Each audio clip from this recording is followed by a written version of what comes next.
So the first step of data analysis is defining your purpose. And so even if somebody just comes to you and says, tell me this, like general, like it's really important that you define your question, because what is that will do is that's going to define where you start looking. Because again, when you look at your data, sometimes it's just rows and rows of information, and we collect so much now that it can be really hard to start off. So what we do is when we talk about defining the question, really it's saying, what do we need to know? So what are we looking for and for what purpose? So who's asking us or why we're doing it can really influence what our question is. So if we're doing this for a proposal, right, then we know that our target audience is that donor, and we need to then collect our information to get to that goal, which is give me this money. And so how can I make my argument for the need for you to give me this money? Or for advocacy. So like, let's say that we need to this programming change and we need demonstrate that there's a need for this, then your goal is you're going to have to use your data to try to demonstrate to whoever you're targeting what that need is, and may show why that's important, not just what it is, but why it's important, and why it's important to the person who's reading it, because it's really them who's going to care, or it needs to be influenced.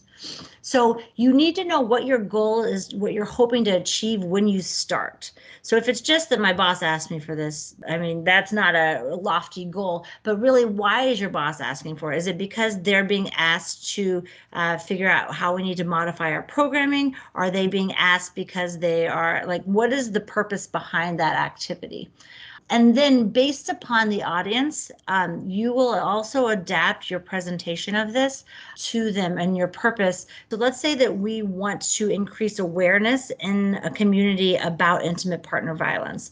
Then the information that we are going to be collecting will be specific to, or would be applicable to, the community where we'd be presenting this, versus if we're going to the HCT or to a scientific community, we're going to want to ask our questions in a little different way that would be in line with what their expectations would be. And then once we've figured out what the question is, right? So just figuring out, so what do you want from this? Then you're going to know, basically figure out what information is needed. So if I want to figure out, let's say I want to do an advocacy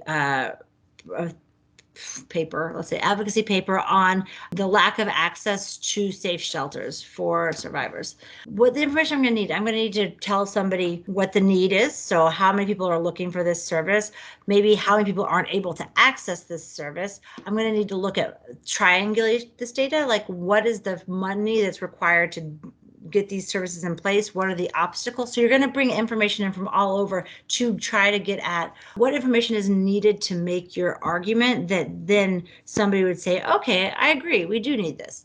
And so what you'll do is you'll figure out what information is needed. It's kind of like what I was talking about earlier with that action plan, like put in all of the information that you might need, and then look at it and say, okay, so what do you have? What's already met? What are the gaps? Like, what information are you now going to have to go out and collect? And then how do you fill those gaps? So it's possible that maybe you don't have that information, but someone else has collected it as part of coordination. You can go and get it from there. You can look for other sources. And if it doesn't exist, then you might have to go and do an additional data collection activity. So a lot of times what you'll see for this is you'll see someone saying, do we have this in like if you're familiar with the GBVIMS, do we have this data in the GBVIMS? You can go and you can find the GBVIMS data, and it reflects, oh, we see this in the referrals that people want to go, but they can't access it. But then there's probably a next level. We need to then figure out what information do we need to show that this is really the case. And that would be like a focus group discussion or things, other activities that could then get us that qualitative data that will then also reinforce our quantitative data. Once we've identified really what, whether we've seen the trend, then we need to figure out, are there other types of information that we need to collect, or has that already been collected by an assessment done by another partner that reinforces than what we see in that quantitative data. So this is all the first step. Then this next step is the summarizing. So the first step is all in your brain or on a piece of paper. I'm really kind of trying to figure it out. Now we know our information needs. So now what you need to do is you're going to go in and you're going to get your information. You're going to mess with it. You're going to start playing with it.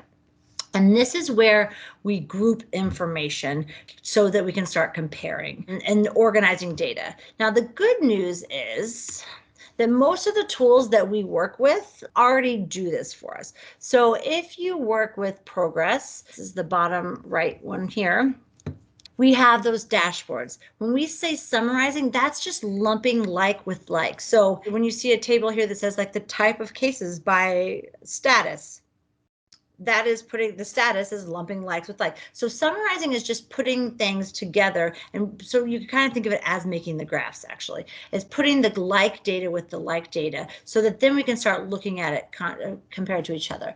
Another tool that does this is the GBVIMS incident recorder. It also, those monthly statistics reports or the pivot tables, those also automatically just put together so we know how many females, how many males, the age groups.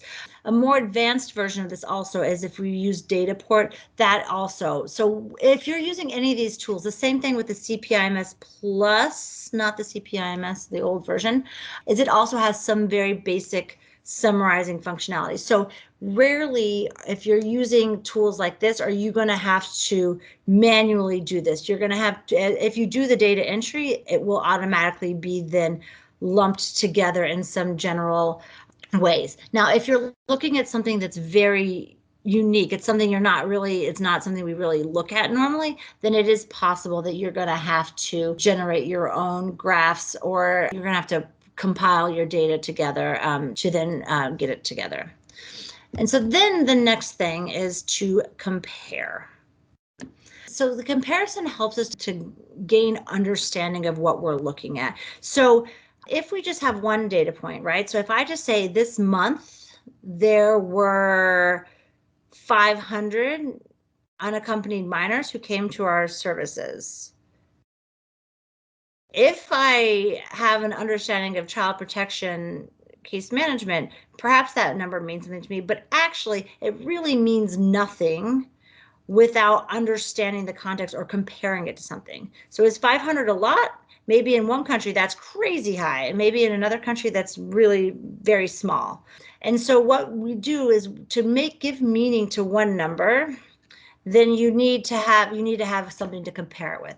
And so it allows us also to see patterns and trends. And so usually what are some of the common things that we look at when we compare? And again, this can help you think through some of those questions, those who, what, why. So we've got those descriptives, right? So now we need to think about what is influencing this? Why is this happening? And so we can start looking at, is the same thing happening for men and women? So this is a common one, is like by demographics, children and adults. Are we seeing it across the groups? Displacement status, is the same thing happening for refugees? And if you're kind of seeing the same thing happening to everybody, then maybe that's not a real big factor. If you're seeing a difference, then maybe there's something that demographic is influencing that difference. Again, it doesn't give us a complete answer, but this is how we start to identify what are these factors that are influencing what's happening to some people and other people. Another really common one is geography. So oftentimes we'll look at maybe camp versus camp, or we'll look at country versus country, or this, and to see, are we seeing the same trends globally? Are we seeing the same trends regionally? Are we seeing the same trends across camps? And then if you see a difference, then we start to think about what could cause those differences. This is much more effective closer to the data. If you were to compare something, let's say in one country to another country, unless you're looking at something very, very specific, sometimes it's really hard to infer why that difference is, because you're talking about such gigantic, so many different things that could be influencing those differences. But we see this all the time when we look at they do research, or they do the statistics on the well-being of women or children in countries, and they compare countries based upon that. That's one way. But we could also say, like, maybe we see a lot more cases in this camp than this camp, and there could be different reasons for that. Maybe there's more violence in this camp. Maybe there's more service providers in this camp, and that's why you're seeing more cases. So geography can be another reason. Services, so we can compare across services. So a lot of times we'll do this for referral. So are people accessing this service versus this service? And are there differences between those services? And then possibly the most frequent one that is used is time. So over time, do we see a difference this time last year versus this time this year? Have we seen a difference over the last 6 months? Do we see there's changing? Is there a pattern? Maybe try doing one of these comparisons with your data. So look at the time periods, look at the just different, like pick a demographic related to what you're looking at, and see if you're seeing a difference between these. And then sometimes you'll be like, obviously that makes sense. Sometimes you'll be like, that's really weird. I wonder why. And that's then when we get to this next thing, like what is causing this? And then we can start doing that additional analysis to figure out why are we seeing this, or collecting additional information if necessary. So then the fourth step is the interpretation. So this is then where we start to, so we've taken from the comparing. So now we see, okay, we see a difference between the number of cases in this camp versus this camp.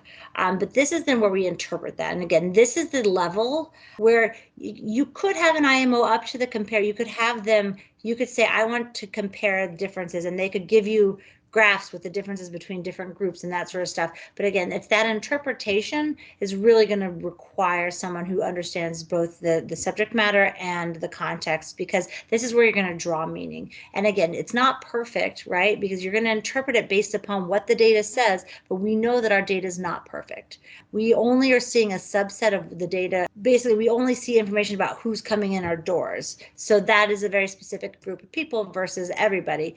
So we always need to consider these limitations when we're doing our interpretation. Decision making comes in here, because this is where you really then start to think about, does it make sense? This is also where, like, if you were to have bad data, right? It's possible that you're seeing something and you're like, does that make sense? It doesn't make sense at all. And you realize that people are not understanding how to collect the data or that. And obviously we don't want to assume that it's bad data, but you would go back and look to see, is there a reason why it's doing this when you know that this isn't correct? So like we oftentimes will see this like in countries, we know that globally, like 95% of individuals reporting GBV tend to be women. So when we see in a country where like 70% of the survivors are males, we'll tend to look at that and just be like, something's going on here, because that's just so significantly different than what we see everywhere else. And so we usually will then look to say, does this make sense? Like, what's going on? Are we interpreting this the same? Are we using the same language? And that's just one example, but that can happen in different words. Then this is where you also then can corroborate it. So just having your data that you've collected usually isn't enough. You want to bring in other sources of data, say, does this, like what that Save the Children report, does that, our data is backing up what they found in their assessment? And then basically what we can conclude from this. Sometimes we can say we can't come to a conclusion based upon this. So then this is where we do that. So what? So do the results suggest recommendations? So if we interpret this and if we think this is the link, then what do we want to be done? This is where we then take it again. Like I said for the last one, unless you have a report that's really doing those first 3 types of analysis, it's not probably that effective or great of a report. The same thing with these steps is that you really need to get through this interpretation and then think through, again, what was your whole purpose? And so have you given them the information at this point to then that you can then make recommendations that will then get the action that you want? So again, you're not going to modify the data. It's not like that, but it's just saying, have you actually looked at the correct data to then say, okay, and based upon this, we see this and this, recommendations would be this. So that's really what you're going to be doing in that 4th step. And again, this is all about understanding the context at this point. So these actually link together. So usually what you do is, as you're defining your purpose, and that's the step 1, you kind of you start with your question, and you should always do that. Even before you just go and start analyzing, you should say, what am I looking for? And then you summarize, and as you do that, once you've summarized or lumped your data together, you're going to then be in a position to do your descriptive analysis. So who, what, when, where, the W's, why, that's next, but the other W's. And then you start comparing. And so then you're looking at data points, and so that's that explanatory. So we see this here and we see this different here. Why? That's the why. That's the next one. And then we start to think about the interpretation. And so that's then saying we can corroborate this data with this other information, which tells us that the reason that people aren't coming is because they are afraid that they will have to report, their information won't be kept confidential. So this all comes together. So you should be thinking through, again, sometimes it's more organic, but you should make sure with once you are kind of working your way through this process that you have really covered all of those different types of analysis, because if you have, then that means you've really gone through all of these steps.